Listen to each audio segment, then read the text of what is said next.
எல்லோருக்கும் வணக்கம். இன்றைக்கி வெள்ளிக்கிழமை வாசல் தெளித்து கோலம் போட்டு நிலவாசலில் குட்டியாக ஒரு கோலம் போட்டாச்சுங்க. இந்த கோலம் எப்படி இருக்குதுன்னு சொல்லிவிட்டு சொல்லுங்கள். பிடிச்சிருந்தா ஒரு லைக் பண்ணுங்கள். காலையில் டிஃபனும் லஞ்சும் ஆகிட்டே இருக்குங்க. இட்லியும் வேர்க்கடலை சட்னியும் தாங்க பண்ணியிருக்கேன். கொஞ்சம் பிரிஞ்சி சாதம் பண்ணி பையனுக்கு கட்டி கொடுத்தாச்சு. லஞ்சும் டிஃபனும் அவருக்கு முடித்த பிறகு அதுக்கப்புறம் ஒயிட் ரைஸு, சுட சுட சாதம், சேப்பங்கிழங்கு வறுவல், பூண்டு தட்டி போட்டு காரசாரமாக கொஞ்சமாக புளி ஊற்றி சேப்பங்கிழங்கு வறுவல் பண்ணியாச்சு. புதினா துவையலுங்க.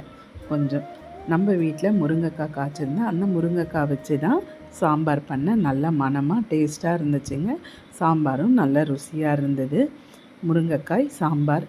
நேற்று ரசம் வச்சேன், கொஞ்சம் அந்த ரசத்தோடையே விட்டாச்சு. இன்றைக்கி டிஃபனு லஞ்சும் இருந்தாங்க. காலையில் பூஜை பண்ண முடியல, அதனால் ஈவினிங்காக தான் சாம்பிராணி புகைப்பெல்லாம் போட்டு பூஜை பண்ணலாம் சொல்லிவிட்டு ரெடி பண்ணிகிட்டே இருந்தேங்க.